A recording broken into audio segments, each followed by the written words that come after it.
Apocalipse explicado. Descubra os sinais que já estão acontecendo. Por séculos, multidões olharam para o céu com medo, esperando por sinais, tentando decifrar mistérios e se preparando para um fim que parecia sempre estar no amanhã. Mas, e se esse amanhã chegou? E se aquilo que chamamos de fim dos tempos já não for uma profecia distante, mas um processo que começou silenciosamente e está avançando bem diante dos nossos olhos? Ninguém ouviu o som da primeira trombeta. Nenhum aviso oficial foi dado. Nenhum anjo apareceu em praça pública, mas algo mudou. A natureza parece descompassada. O tempo parece correr mais depressa. As fronteiras da moralidade, da fé e da verdade estão se dissolvendo. E o que antes era certo, hoje é questionado. O que era sagrado, agora é relativizado. O que era profético, virou piada. Mas e se tudo isso for parte do plano? E se, exatamente agora, estivermos vivendo as páginas finais da Bíblia e simplesmente não fomos ensinados a reconhecer os sinais? O Apocalipse não começa com um grito. Ele começa com uma distração, com um desvio, com um mundo que olha para tudo, menos para as Escrituras. Quando João escreveu o livro de Apocalipse, exilado na ilha de Patmos, ele não estava criando ficção. Ele descrevia uma revelação, uma visão que queimava como fogo nos ossos. Uma mensagem direta de Deus para os últimos dias da humanidade. Mas com o tempo, essa mensagem foi transformada em superstição, em exagero, em fantasia. Enquanto isso, os eventos começaram a se alinhar, um por um, como peças de um quebra-cabeça divino. Guerras, terremotos, epidemias, controle global, inteligência artificial, igrejas vazias, falsos profetas com milhões de seguidores, o retorno de Israel ao centro do palco profético. O mundo se preparando sem saber para o maior ato da história. Mas quem está prestando atenção? Quem ainda lê o que está escrito? Quem tem coragem de ir além do véu? Neste vídeo, você não vai ouvir clichês, nem repetições das mesmas teorias que circulam há décadas. Você vai ver conexões reais, evidências ocultas, palavras esquecidas sendo trazidas à tona. Vamos juntos decifrar, com base na Bíblia, os sinais que já estão entre nós e responder à pergunta que todos temem fazer. Será que ainda dá tempo? O tempo está acelerando. Estamos ignorando os sinais? Algo está diferente. E não é uma impressão pessoal ou um devaneio coletivo. É um sentimento profundo, incômodo, como se algo invisível estivesse acelerando todos os processos da realidade. O tempo parece correr como nunca. Dias se esvaem sem que possamos agarrá-los. As semanas escorrem como água entre os dedos. O ontem já parece distante demais, e o amanhã, inevitavelmente próximo. Mas o que está por trás disso? Seria apenas a pressa da vida moderna, a tecnologia que nos empurra para uma rotina sufocante, ou haveria uma engrenagem espiritual girando em silêncio, ajustando os ponteiros da eternidade?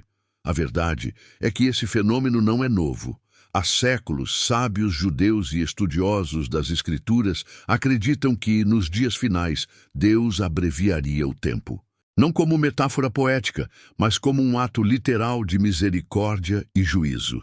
Jesus, em um dos momentos mais solenes do seu sermão profético, afirma em Mateus 24:22 que, se aqueles dias não fossem abreviados, ninguém sobreviveria. Essa afirmação carrega um peso que muitos ignoram. Está falando de uma crise tão profunda, tão avassaladora, que o próprio Criador teria que intervir no fluxo do tempo para preservar o remanescente fiel. Mas o que significa encurtar os dias?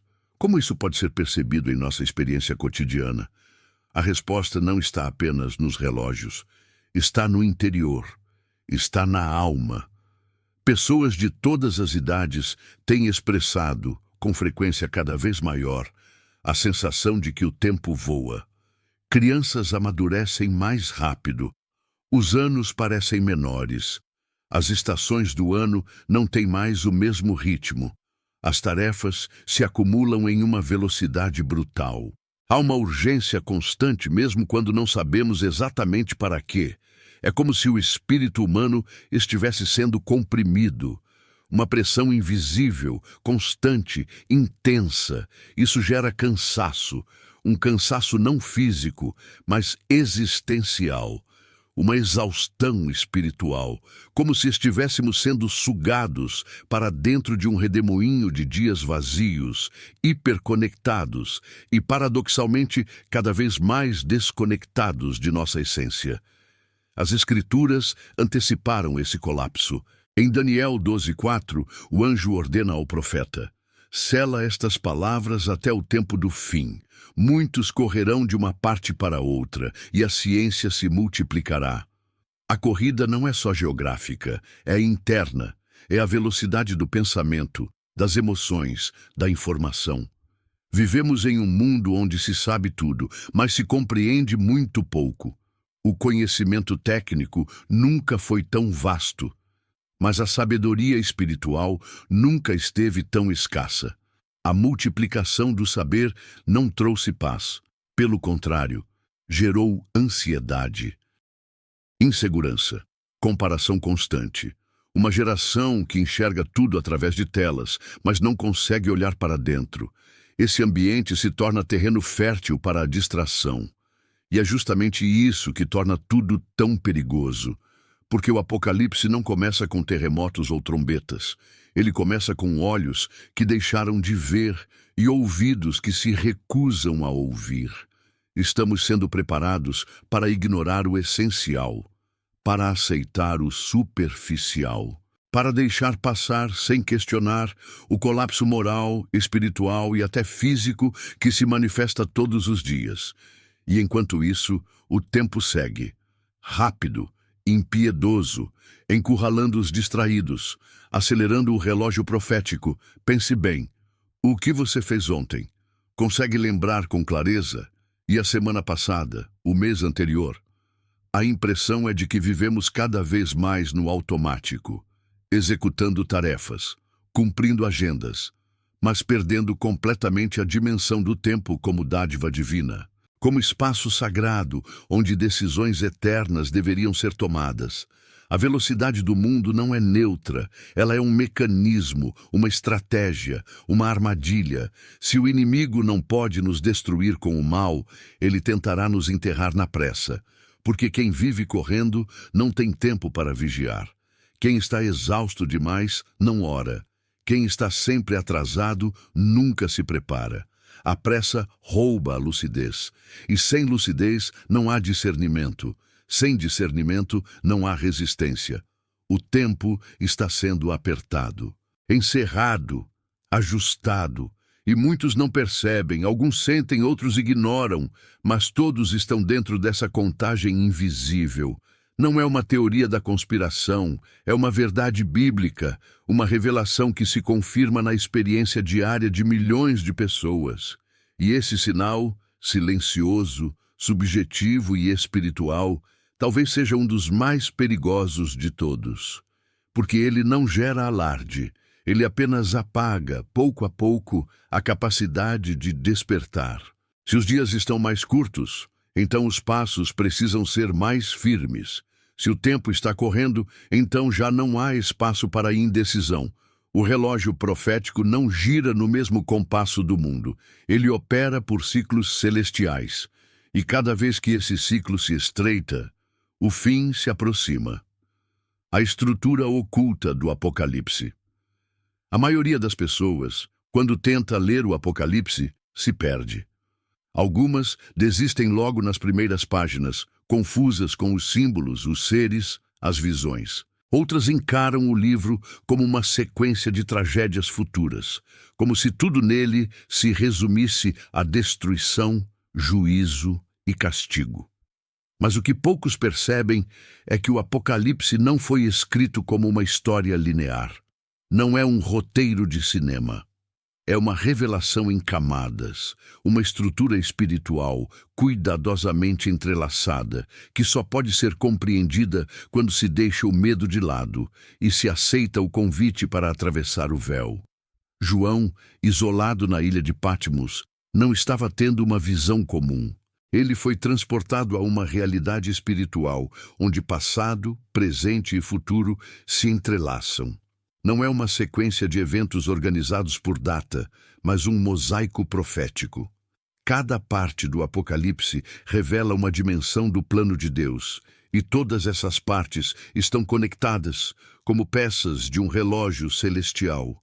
Logo no início, as cartas às 7 igrejas nos ensinam que o Apocalipse não começa falando do juízo do mundo, mas da condição da igreja.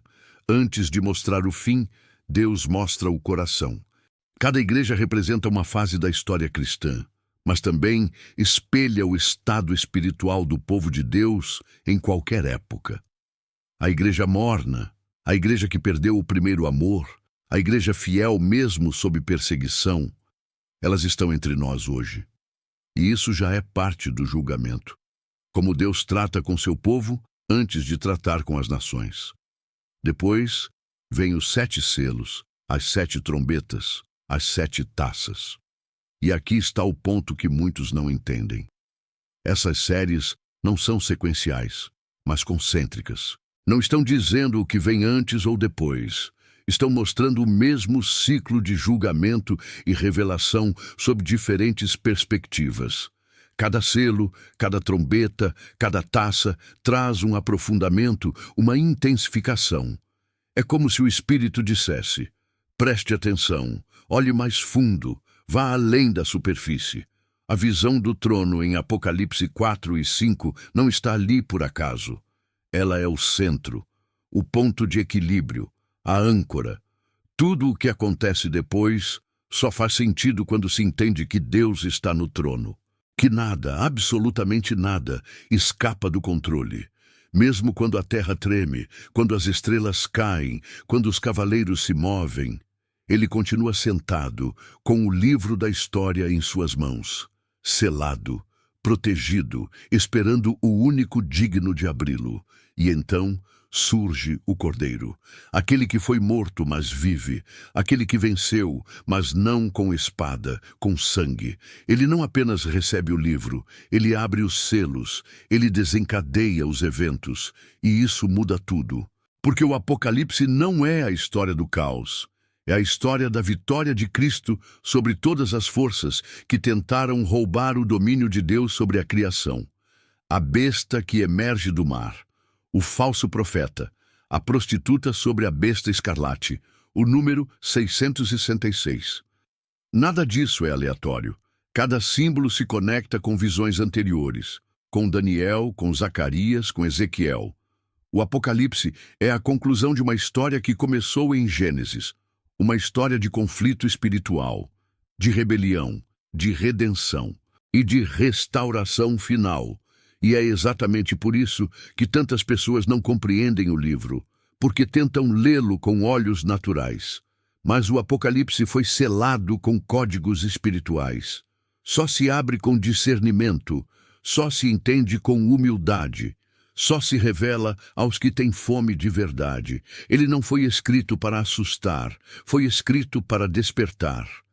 Há ainda um outro mistério. Uma conexão oculta entre as palavras de Jesus em Mateus 24 e os eventos descritos por João. O sermão profético de Cristo funciona como uma chave mestra. Ele fala de falsos profetas, guerras, fomes, pestes, traições, perseguições, abominações e, por fim, da vinda gloriosa. E cada elemento se encaixa com perfeição nas visões de Patmos. Como se o próprio Jesus tivesse dado ao seu povo um mapa, um guia, um alicerce. Quando lemos Apocalipse com essa consciência, tudo muda. Ele deixa de ser um livro assustador, passa a ser um chamado, uma convocação, um lembrete de que, apesar do caos aparente, há um propósito, de que mesmo quando tudo parece fora do lugar, o céu continua em ordem, e de que, no fim, o Cordeiro vence, e com ele todo aquele que perseverar até o último selo. Mas se tudo isso está codificado, e se a estrutura é tão profunda e precisa, o que exatamente do Apocalipse já se encaixa com os eventos que vemos hoje? Onde estão as conexões com o nosso tempo? E como reconhecer, entre os sinais do presente, aquilo que já foi profetizado há milhares de anos? Padrões perturbadores no mundo moderno. Se há algo que os olhos espirituais mais atentos já notaram, é que o mundo não caminha mais em linha reta. Ele gira em torno de ciclos que se repetem. Mas agora, esses ciclos estão se tornando cada vez mais rápidos, mais intensos, mais escuros. O que parecia distante começa a se aproximar. O que parecia simbólico agora assume forma diante de nossos olhos. E quando olhamos com seriedade para os acontecimentos do nosso tempo, começamos a perceber um padrão, um alinhamento sombrio, uma convergência profética. Tudo começa pelo controle. O mundo moderno está obcecado por segurança, eficiência e monitoramento. As câmeras, os algoritmos, os dados, tudo está sendo coletado, armazenado e analisado. Nossos passos são rastreados, nossas conversas ouvidas, nossas escolhas previstas. Não há mais privacidade. O que temos agora é uma vigilância disfarçada de progresso. Mas o que isso tem a ver com o Apocalipse? Absolutamente tudo. A profecia fala de um sistema que saberá quem pode ou não comprar e vender. Um poder que vigia, decide e exclui. E esse poder já não é mais teórico, ele está em funcionamento. Na mesma direção, vemos a inteligência artificial tomando o lugar da inteligência humana. Máquinas agora escrevem, ensinam, aconselham. Elas imitam emoções, interagem com naturalidade, respondem com precisão. E se antes isso parecia incrível, hoje soa ameaçador. Porque essas máquinas não foram criadas à imagem e semelhança de Deus. Elas são reflexos do homem, sem alma. São imagens que falam, pensam e em breve decidirão. Exatamente como o texto profético descreve quando fala da imagem da besta que ganha vida e exige adoração. A diferença é que agora essa imagem pode ser acessada por qualquer um, na palma da mão. Enquanto isso, na economia, surge uma nova promessa: moedas digitais estatais, controle absoluto das finanças, nada de dinheiro físico, tudo será digital, rastreável, controlado. E embora o discurso seja de segurança e praticidade, a verdade por trás dessa tecnologia é o fim da liberdade individual. A profecia sempre falou sobre um sistema em que só poderá comprar ou vender quem estiver dentro do domínio da besta. E essa estrutura está quase pronta. A marca que muitos imaginavam como um símbolo visível talvez seja mais sutil, mais estratégica, mais integrada ao cotidiano do que jamais imaginamos. Mas o sinal mais assustador talvez esteja dentro da própria igreja. Porque ali, onde deveria haver luz, há cada vez mais trevas. O púlpito virou palco, a pregação virou performance, a mensagem virou motivação vazia, o arrependimento foi substituído pelo empoderamento, e a cruz foi escondida atrás de promessas terrenas. O esfriamento do amor, como Jesus profetizou, se instalou. A verdade deixou de ser absoluta, agora tudo é relativo. E assim se cumpre o que Paulo escreveu em 2 Tessalonicenses. Antes que venha o fim, viria a apostasia. E ela chegou. Está viva, está vestida de religião, está sentada nos bancos e até mesmo em muitos altares. Na cultura, o cenário não é diferente. Filmes, músicas, séries, todos carregam mensagens sutis que zombam do sagrado. Símbolos ocultistas são normalizados. Personagens que representam a corrupção espiritual são exaltados como heróis. A nova geração cresce celebrando o que deveria causar repulsa, e tudo isso é tratado como entretenimento. Mas não é. É preparação, é anestesia, é o enredo profético sendo diluído na mente coletiva até que ninguém mais saiba diferenciar o bem do mal. A natureza, por sua vez, também dá seus sinais. Terremotos cada vez mais frequentes em lugares onde antes não havia. Tempestades anormais, vulcões adormecidos despertando, pragas surgindo, mudanças climáticas que ninguém consegue mais explicar com simples argumentos científicos. O planeta está reagindo, está gemendo. Assim como Paulo escreveu em Romanos, a criação geme como quem está em dores de parto, aguardando a revelação do propósito final. E enquanto tudo isso acontece, cresce também o discurso da unificação espiritual. Uma só fé, uma só linguagem, uma só religião sem doutrina, sem cruz, sem confronto. A proposta é de paz, mas a essência é de engano. A nova Torre de Babel está sendo construída, não com tijolos, mas com discursos globalistas e conveniências filosóficas. Um mundo unido, mas não por Cristo. Um mundo que rejeita o único caminho e cria para si seus próprios ídolos. Esses sinais estão por toda parte, mas eles não vêm com placas, não vêm com sirenes. Eles vêm em forma de rotina, de tendência, de hábito. São sutis, são progressivos e por isso são tão perigosos. Porque enquanto a maioria espera por um apocalipse espetacular, os verdadeiros sinais estão se manifestando discretamente diante de nossos olhos, sem que a maioria perceba. Se você enxerga isso, é porque seus olhos foram despertados. Se você sente que algo está errado, é porque o Espírito está te chamando para vigiar, porque tudo isso que está acontecendo agora não é coincidência, é cumprimento. E se os padrões do presente já refletem as visões de João, a pergunta inevitável é: o que mais foi profetizado e que já está em andamento? Profecias antigas que previram a tecnologia. Durante muito tempo, as profecias bíblicas foram encaradas como figuras de linguagem, metáforas distantes, mistérios reservados a um futuro inatingível. Muitos liam, mas poucos compreendiam. Afinal, como interpretar palavras tão grandiosas em um mundo ainda primitivo, onde cavalos e espadas eram a linguagem da guerra e cartas manuscritas eram o ápice da comunicação? Mas o que parecia estranho para os antigos, hoje se encaixa com precisão cirúrgica na realidade que vivemos.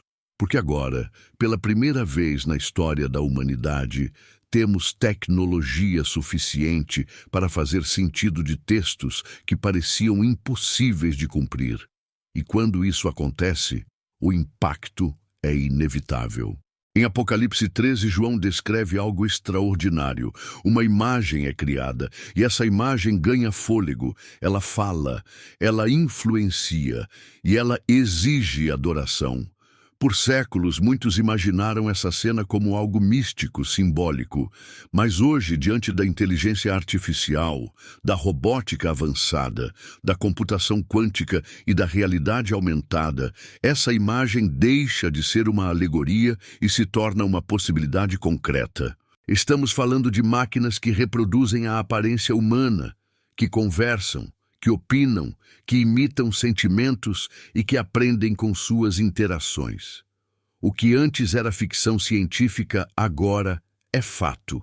E o mais impressionante, essa imagem que fala não está nos laboratórios secretos de governos. Está nas casas, nos celulares, nas salas de aula, nos escritórios. Ela está entre nós. E o que dizer do controle financeiro? Em um mundo onde cada vez menos se usa papel moeda e onde transações são feitas com um toque, surge uma realidade que se aproxima assustadoramente da profecia que diz: ninguém poderá comprar ou vender, senão aquele que tiver a marca. Essa marca, que por tanto tempo foi imaginada como algo visível, físico, hoje pode muito bem ser um identificador digital, um código, um sistema, um padrão biométrico. Com o avanço das moedas digitais emitidas por governos, as chamadas CBDCs, o controle total das finanças de uma população inteira está a poucos passos de se tornar uma realidade global. não se trata apenas de economia, trata-se de obediência, de submissão, de domínio. Outra descrição que intriga há séculos é aquela que fala do fogo que desce do céu. Como entender isso em tempos antigos? Seria um trovão, um raio, um castigo literal? Hoje, com o avanço das armas modernas, dos drones armados, da tecnologia espacial, isso ganha novas camadas de significado. Já é possível lançar ataques com precisão milimétrica a partir de comandos remotos. Mísseis guiados, satélites espiões, bombas hipersônicas. O céu, que antes era visto como lugar intocável, virou campo de batalha. E a profecia, mais uma vez, se aproxima de nossa compreensão atual. O avanço da tecnologia também nos leva a refletir sobre a construção de um sistema global interconectado.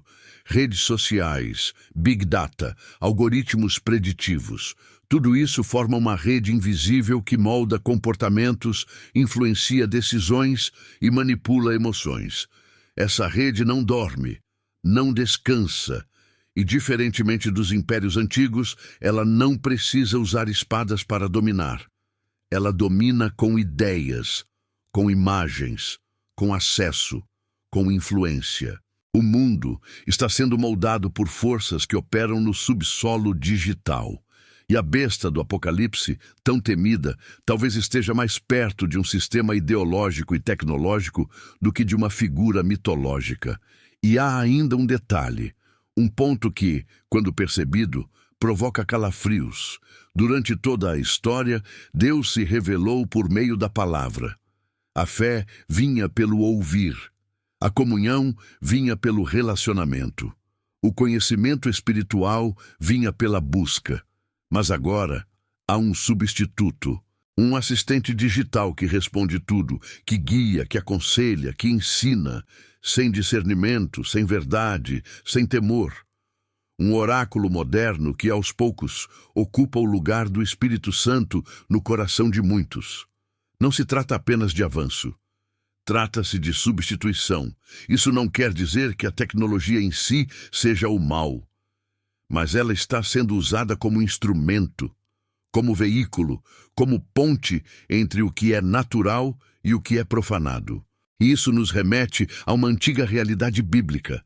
Tudo o que o homem constrói sem Deus acaba se voltando contra ele, como Babel, como os carros de guerra do Egito, como os tronos da Babilônia.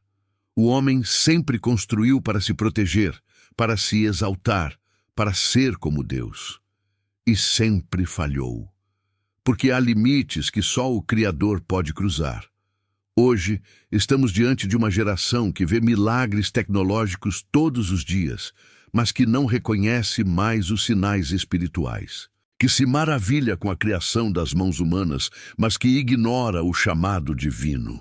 E talvez esse seja o verdadeiro risco, adorar a criação no lugar do Criador. Substituir o eterno pelo útil, trocar o sagrado pelo funcional. As profecias antigas estão se tornando compreensíveis porque o tempo chegou, porque os dias estão maduros e porque Deus está permitindo que as escamas caiam dos olhos dos que ainda buscam discernir. Se o que foi escrito há milhares de anos só agora faz sentido, então o que ainda está por acontecer talvez esteja mais perto do que imaginamos. Sonhos proféticos, avisos e sinais ao redor do mundo. Há um outro tipo de sinal que não aparece nas manchetes, que não pode ser medido por estatísticas, que não pode ser filmado por satélites, nem confirmado por especialistas.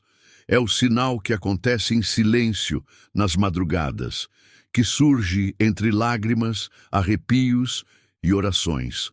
Um sinal que Deus continua enviando, através de sonhos, visões e experiências espirituais. E quando esses eventos começam a se multiplicar em várias partes do mundo, entre pessoas comuns, de culturas diferentes, línguas diferentes, credos distintos, é impossível ignorar. Algo está sendo anunciado. O céu está tentando dizer algo, e poucos estão ouvindo. Os sonhos proféticos sempre foram um dos meios mais usados por Deus para despertar os corações. Foi assim com José no Egito, com Daniel na Babilônia, com os magos do Oriente, com José, pai adotivo de Jesus, alertado em sonho para fugir com o menino. Desde o princípio, o Senhor falou enquanto o mundo dormia. Porque no silêncio da noite, quando todas as distrações se calam, é mais fácil escutar. E nos últimos anos, esse tipo de manifestação tem voltado com uma força que impressiona até os mais céticos. São sonhos com cavalos negros e vermelhos, com trombetas soando ao longe, com céus escurecendo de forma repentina, com rios secando, com multidões correndo. Pessoas que, ao acordar, não conseguem explicar o que viram, mas sabem que foi real, sabem que foi diferente, sabem que não foi um produto da imaginação, mas uma visitação. Crianças descrevendo o céu se abrindo, idosos chorando diante de imagens que jamais sonharam ter. Gente que nunca leu Apocalipse, mas descreve símbolos presentes no livro com uma precisão assustadora.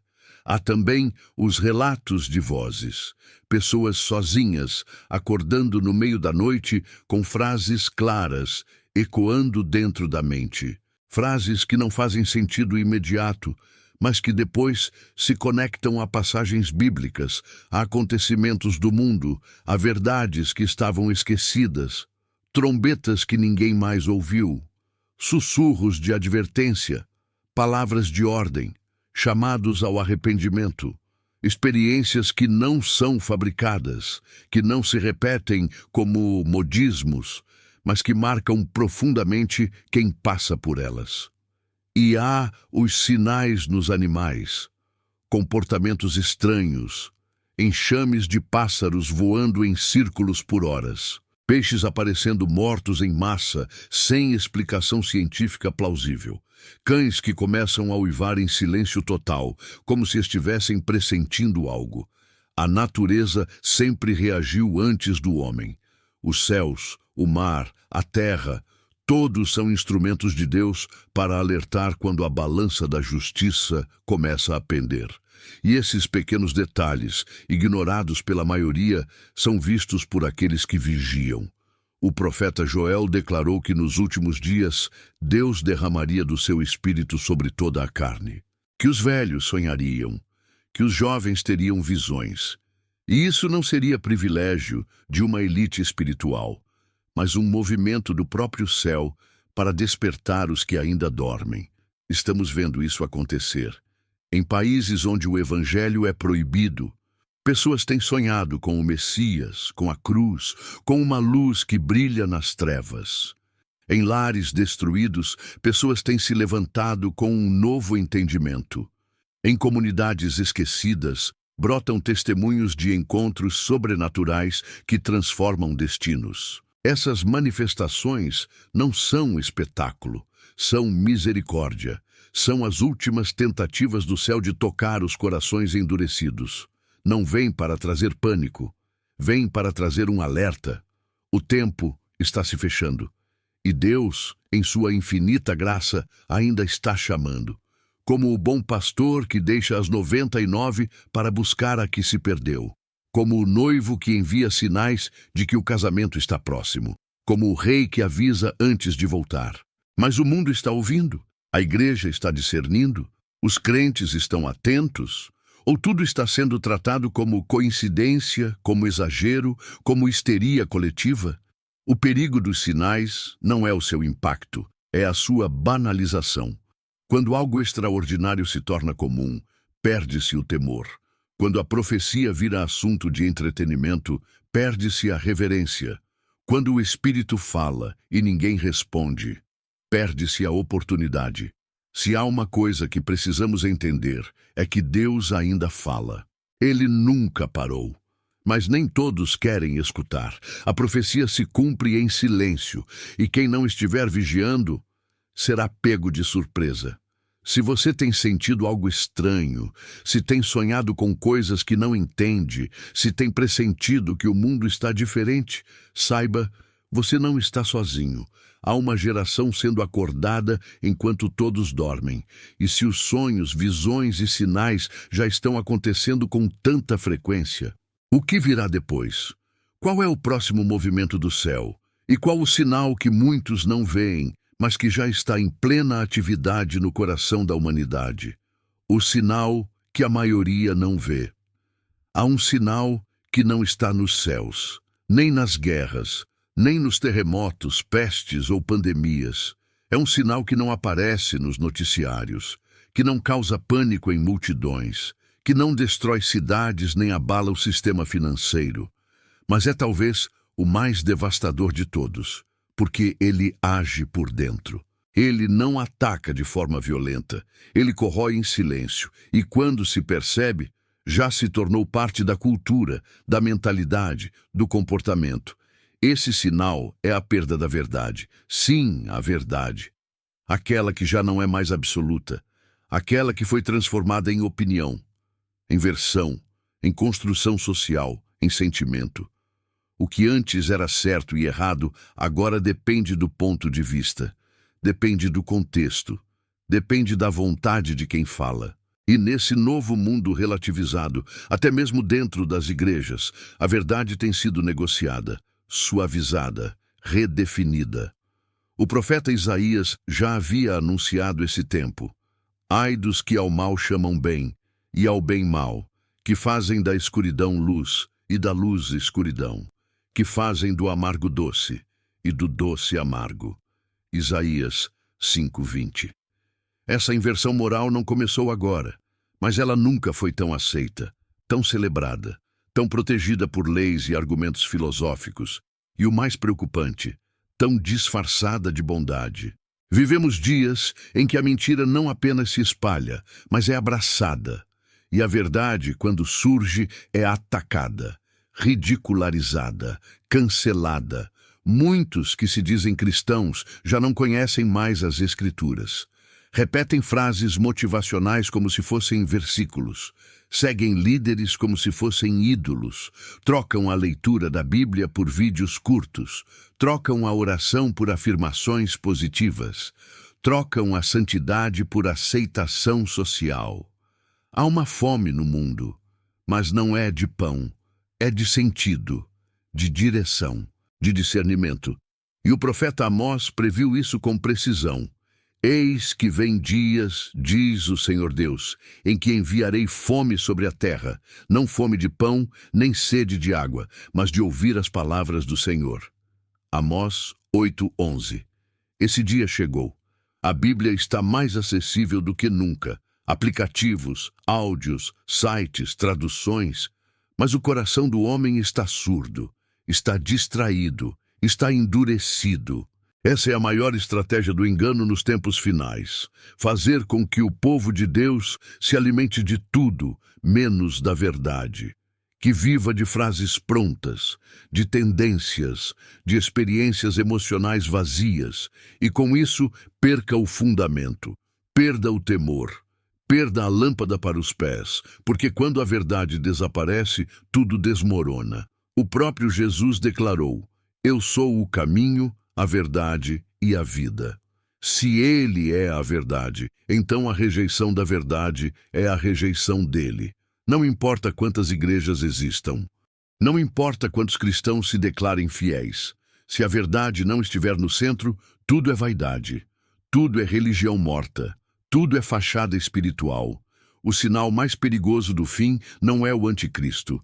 É a apatia. É o coração endurecido. É a mente cauterizada.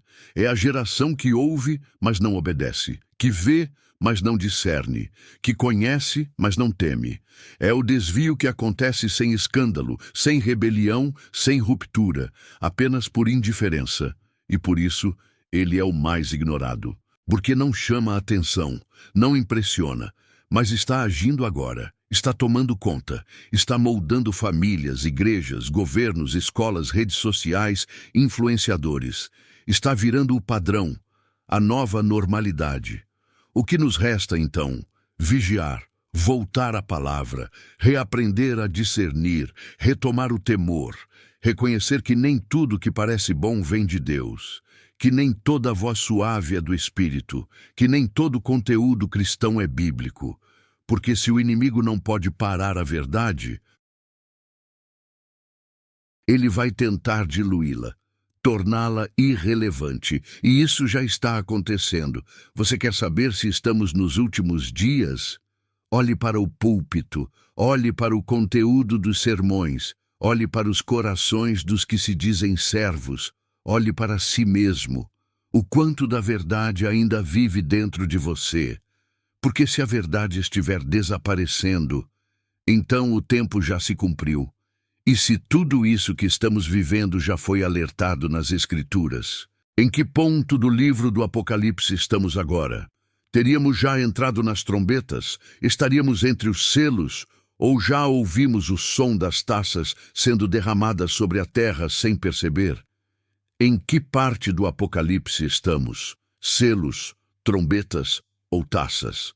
Ao longo das últimas décadas, estudiosos, teólogos, líderes e curiosos têm feito a mesma pergunta. Em que ponto do Apocalipse estamos? Será que os selos já foram abertos? As trombetas já soaram? Ou ainda estamos aguardando os primeiros sinais do juízo? A dúvida é legítima, mas a resposta não é simples, porque o Apocalipse não é um cronograma. Ele é uma revelação espiritual, e como tal, precisa ser lido com discernimento, não com ansiedade. Muitos esperam que os eventos apocalípticos comecem com barulho, caos e catástrofes visíveis. Mas o livro de João começa com uma visão do céu, com um Cristo glorificado, olhos como chama de fogo, voz como muitas águas, andando no meio dos 7 castiçais. Começa com advertências às igrejas. Começa com um chamado ao arrependimento. E talvez aí esteja a primeira pista. O Apocalipse já começou, não com destruição, mas com correção, com exortação, com a tentativa do céu de alinhar a igreja antes do juízo cair sobre o mundo. Depois disso, João vê o trono, vê o livro selado com 7 selos, vê o cordeiro digno de abri-lo. E à medida que os selos são rompidos, o que se revela é um cenário que, para muitos, já se parece demais com o que estamos vivendo. O primeiro selo revela o cavaleiro branco, com um arco e uma coroa, que sai vencendo e para vencer. Alguns dizem que representa o Evangelho, outros que é o próprio espírito do anticristo, sedutor, enganador, conquistador. Em um tempo onde a verdade está sendo distorcida por versões doces, o cavaleiro branco pode já estar entre nós. O segundo cavaleiro é o da guerra, o vermelho. E quem pode negar que vivemos em uma era de conflitos armados, tensões geopolíticas constantes, guerras cibernéticas, divisões internas em nações, famílias, ideologias? A paz tem sido retirada da terra de forma sutil, progressiva, mas devastadora. Um espírito de divisão domina o mundo. O terceiro cavaleiro traz a balança, a fome, a injustiça econômica. E nunca foi tão real. Milhões passam fome, enquanto poucos acumulam riquezas absurdas. A desigualdade grita, a inflação consome. A balança pende para os poderosos. O cavalo preto cavalga silenciosamente sobre as economias frágeis e os mercados manipulados. O quarto cavaleiro é o da morte, e com ele o inferno o acompanha. Pestes, doenças, pandemias. Já vivemos isso, sentimos na pele. Milhares morreram, o medo se espalhou. As nações pararam e ainda hoje as consequências ecoam. Não seria esse selo uma descrição perfeita do que já enfrentamos? Ou seria apenas o prenúncio do que ainda virá em maior escala? O quinto selo mostra as almas dos mártires clamando por justiça. Vozes que pedem resposta. Sangue derramado por amor ao nome de Cristo. Em muitas nações, cristãos ainda hoje são perseguidos, mortos, aprisionados, esquecidos. Eles existem, e sua oração continua ecoando diante do trono, esperando a resposta. O sexto selo traz abalos cósmicos. O sol se escurece. A lua se torna como sangue. Estrelas caem do céu. Um grande terremoto. E aqui o tom muda. O juízo ganha intensidade. Muitos aguardam esse momento como um divisor de águas. Mas será que ele é literal? Ou será que já vimos sinais no céu, eclipses, fenômenos, movimentos estranhos nos astros, e ignoramos como coincidências? As trombetas que vêm em seguida aumentam ainda mais a tensão. Afetam a terra, o mar, os rios, o céu, as pessoas. Cada uma representa uma intervenção divina direta na criação. E o que antes era simbólico começa a ganhar forma. Água contaminada, fogo nas florestas, ar poluído, pragas, doenças que surgem do nada. A dor sendo permitida como último recurso para despertar uma humanidade endurecida. São avisos, sinais, juízos que não visam destruição final, mas arrependimento. Ainda é tempo, ainda há oportunidade, mas ela está se esgotando. As taças, por fim, são derramadas com juízo pleno. Ali não há mais retorno.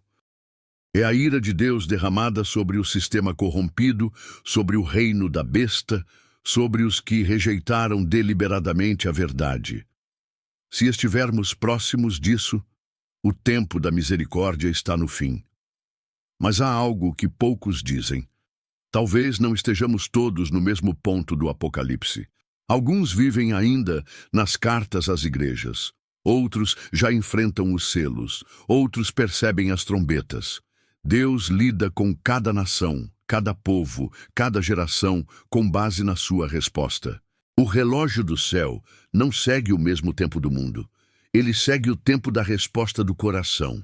Por isso, mais importante do que saber em que ponto do Apocalipse estamos, é saber em que ponto da sua vida com Deus você está. Porque a profecia não é um mapa para os curiosos, é uma bússola para os fiéis, é um alerta para os vigilantes, é uma convocação para os que ainda não se dobraram ao sistema, para os que ouvem e respondem. Se os selos estão sendo abertos, se as trombetas estão soando, se as taças estão se enchendo, então a próxima pergunta é inevitável: o que devemos fazer agora? O que fazer agora? A pergunta agora não é mais se os sinais estão se cumprindo. Não é se as profecias são reais. Não é se o Apocalipse já começou, porque, em partes, tudo isso já está diante de nós. A pergunta que realmente importa neste momento é: o que devemos fazer agora? Como devemos viver diante de tudo o que foi revelado? Qual deve ser a postura de quem compreendeu que o fim já não é futuro, mas presente? A primeira resposta não é ação, é consciência, é entendimento. Não se trata de correr, nem de temer, nem de fugir. Trata-se de acordar, de abrir os olhos espirituais, de romper com a indiferença, porque quem ainda acha que tudo vai voltar ao normal, não entendeu o que está acontecendo. Não há mais normal. Há novo, e esse novo exige uma nova mentalidade, uma nova forma de viver, uma nova forma de crer, uma fé que não pode mais ser herdada, superficial ou ocasional. Precisa ser viva, autêntica, inabalável. A segunda resposta é arrependimento, profundo, genuíno. Não apenas um pedido de perdão por erros passados, mas uma transformação radical de direção. Arrependimento é reconhecer que o caminho trilhado estava longe da verdade. É se despir do orgulho espiritual.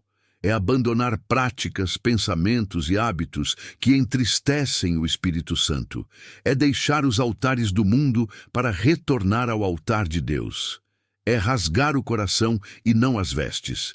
Porque sem arrependimento não há preparo. E sem preparo não há como suportar o que está por vir. A terceira resposta é vigilância. Jesus repetiu várias vezes essa palavra. Vigiai, vigiai, vigiai. Não apenas por fora, mas por dentro.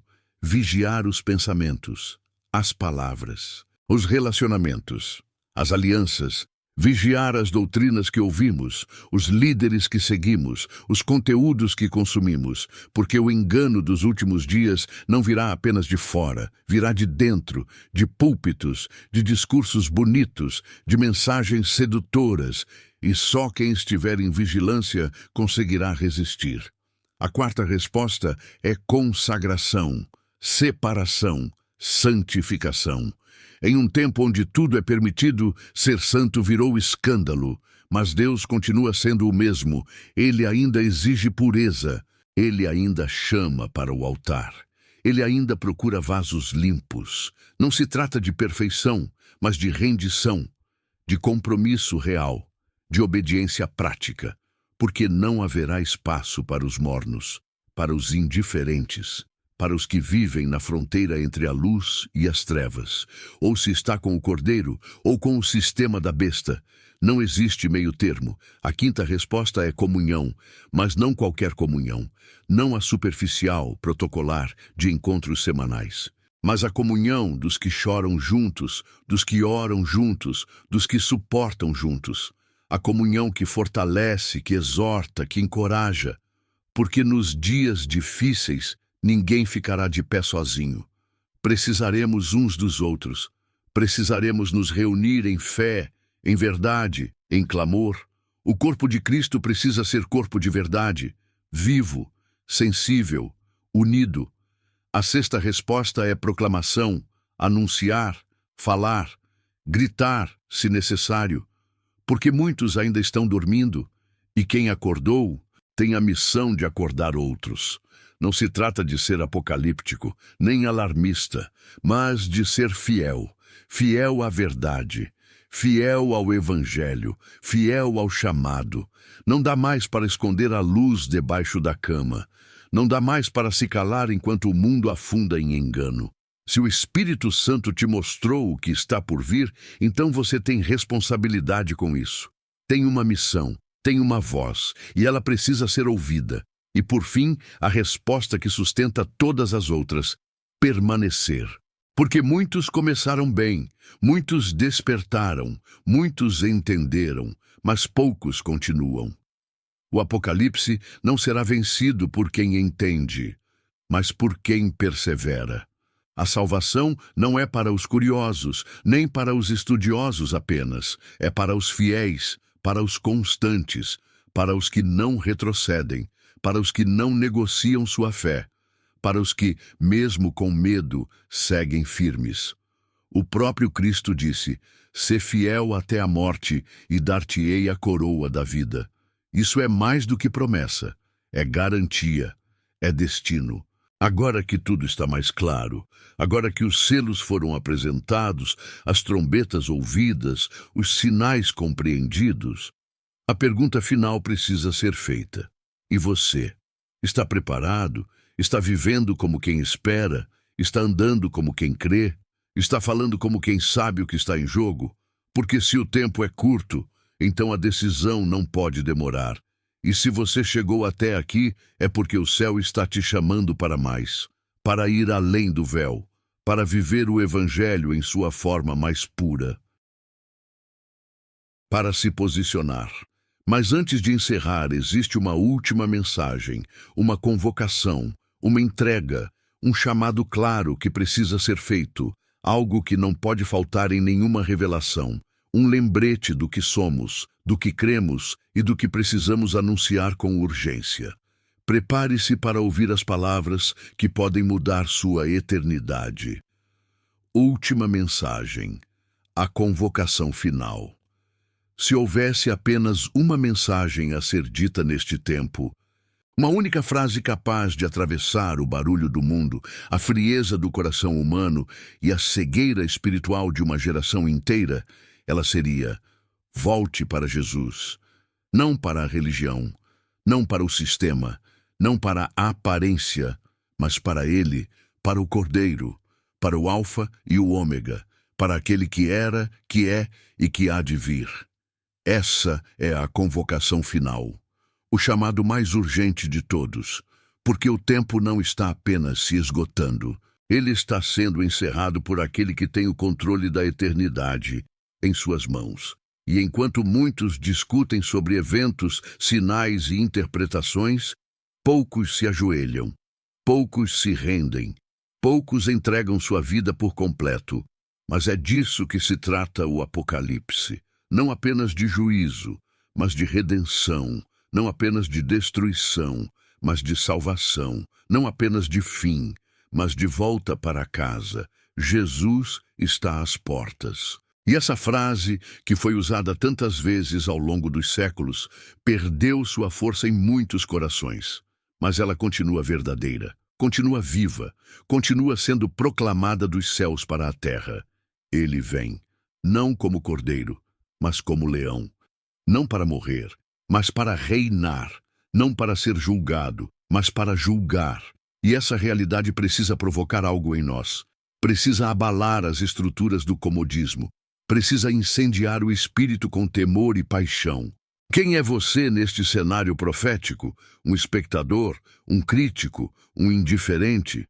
Ou alguém que entendeu o peso da hora e decidiu se posicionar? Porque a Bíblia nunca foi escrita para entretenimento. Ela é um manual de guerra, um roteiro de salvação, uma carta de amor. E o Apocalipse é a assinatura final de Deus nesse documento sagrado. É a confirmação de que nada ficará impune e de que tudo será restaurado. Mas para fazer parte dessa restauração é preciso nascer de novo. É preciso entregar-se de verdade. É preciso abandonar a vida dupla, os vícios secretos, as alianças com o mundo, as máscaras religiosas. Não adianta apenas parecer crente. É preciso ser. Não basta apenas frequentar um templo. É preciso ser templo. Não basta conhecer os textos. É preciso conhecer o autor. Cristo não virá buscar denominações, nem seguidores de pastores, nem admiradores de doutrinas. Ele virá buscar os seus, aqueles que têm o selo do Espírito, aqueles que carregam a cruz no cotidiano, aqueles que renunciaram o mundo para viver o reino, aqueles que, mesmo caindo, se levantam, que, mesmo feridos, continuam, que, mesmo cansados, permanecem fiéis. E se você ainda está aqui, ouvindo esta mensagem até o fim, é porque o céu te chama, é porque o Espírito te atraiu, é porque o sangue do Cordeiro ainda está derramado sobre o altar, esperando por aqueles que desejam ser lavados, libertos, transformados. A porta ainda está aberta, mas não por muito tempo. A arca está sendo fechada. E quando o último entrar, quando a última trombeta soar, quando o último selo for rompido, será tarde demais. Hoje, se ouvires a sua voz, não endureça o seu coração. Essa não é apenas uma frase bonita, é um aviso. É a voz do Pai chamando o filho pródigo de volta. É o alerta final antes do silêncio. É o lampejo de luz antes da escuridão. É a convocação final para os que ainda têm ouvidos para ouvir. Levante-se, desperte, arrependa-se. Volte à cruz, volte ao primeiro amor, volte ao propósito. Porque enquanto o mundo se desfaz em confusão e engano, há uma rocha firme onde os pés não escorregam. Há um nome acima de todo nome. Há uma promessa que nunca falha. Jesus está voltando. Essa não é uma teoria, é a verdade. E se tudo o que vimos, ouvimos e vivemos até aqui já nos mostra isso, então não há mais o que esperar. É hora de escolher, é hora de se posicionar, é hora de viver como quem crê. Porque no fim, só haverá dois grupos: os que se esconderão da sua face e os que correrão para seus braços. E entre esses dois grupos há uma única coisa que faz diferença: a decisão de hoje. Você ouviu, você entendeu. Agora, o que vai fazer com isso? Este não é apenas o fim de um vídeo, é o fim de uma linha de raciocínio, de uma jornada espiritual, de um mergulho em verdades que estavam diante de nós o tempo todo, mas que muitas vezes ignoramos por medo, por comodismo ou por distração. Agora, não há mais como dizer que você não sabia. Não há mais como fingir que os sinais são apenas coincidências, que o Apocalipse é só um livro simbólico, que a volta de Cristo é um conceito distante. Você foi confrontado com a realidade e agora tem nas mãos a responsabilidade de decidir o que fazer com ela. O tempo não vai parar para que você pense melhor. O mundo não vai desacelerar para que você encontre um lugar seguro. O sistema não vai te dar trégua. Os enganos continuarão aumentando. Os sinais continuarão se multiplicando. O abismo continuará chamando por mais. Mas a voz de Deus também continua ecoando. Firme, clara, amorosa, desafiadora. E ela está dizendo: acorda, ó tu que dormes. Levanta-te dentre os mortos e Cristo te iluminará. Não importa quem você foi até aqui, não importa quantas vezes caiu, quantas vezes se perdeu, quantas vezes negou o que sabia ser verdade. Se você ainda respira, ainda há chance. Se ainda sente algo queimando por dentro, mesmo que seja pequeno, ainda há esperança. Se o seu coração se moveu com tudo o que ouviu, então você não está longe. Você está perto, muito perto. Mas essa aproximação precisa se tornar entrega, compromisso, obediência. O Apocalipse não é um espetáculo do fim. É uma declaração de justiça, de glória e de eternidade. Deus está voltando para restaurar tudo aquilo que o pecado corrompeu. Mas antes disso, Ele está separando, chamando, selecionando. Os que têm ouvidos ouvem, os que têm sede vêm, os que têm coragem se posicionam. E você que acompanhou até aqui não foi trazido por acaso. Há um propósito nessa conexão. O Espírito te conduziu para esse momento, para esse confronto, para essa verdade. Agora é hora de agir, de não apenas sentir, mas de responder. Você pode começar de forma simples, mas profunda. Pare agora. Silencie o que está ao seu redor. Feche os olhos. Fale com Deus, não com medo, mas com reverência. Diga a Ele que está voltando, que está cansado do engano, da superficialidade, da frieza. Peça perdão, peça discernimento, peça força para romper com o mundo, peça coragem para viver o que foi chamado a viver. E então, levante-se, com a consciência de que você foi chamado para algo muito maior do que esta vida passageira. E quando acabar esse vídeo, não siga para o próximo como quem maratona um conteúdo qualquer. Espere, reflita. Compartilhe com alguém que precisa ouvir o que você ouviu. Porque isso não é apenas sobre você. É sobre muitos que estão perdidos e que ainda podem ser alcançados. Você pode ser a ponte. Você pode ser a luz que acende outra. Você pode ser a voz que desperta outra alma. E se você sente que essa missão é grande demais, lembre-se, não está só. Há um povo sendo levantado em toda parte do mundo. Um remanescente que não se dobrou, que não se calou, que não se rendeu ao sistema. E agora você faz parte disso. Um exército silencioso, mas poderoso. Que não luta com armas, mas com fé. Que não se exalta, mas carrega a cruz. Que não busca aplausos, mas vive para agradar apenas o Rei que vem. E ele vem. Sim, ele vem. Isso não é o fim de tudo, é o começo de tudo, porque o Apocalipse não termina em destruição. Ele termina com restauração, com um novo céu, uma nova terra, uma nova Jerusalém, um povo reunido, um rei entronizado, e um amor que não se abala, não se perde, não se apaga. Esse é o verdadeiro final e também o novo começo. Este é o canal Bíblia Além do Véu. E esse foi apenas o primeiro véu levantado. Muitas outras verdades estão esperando para serem reveladas. Muitos outros mistérios escondidos nas entrelinhas da palavra ainda serão expostos. Se isso falou com você, inscreva-se. Ative as notificações, volte aqui, porque nas próximas semanas você verá o que muitos não querem que você saiba e entenderá o que muitos jamais perceberam. A jornada está apenas começando.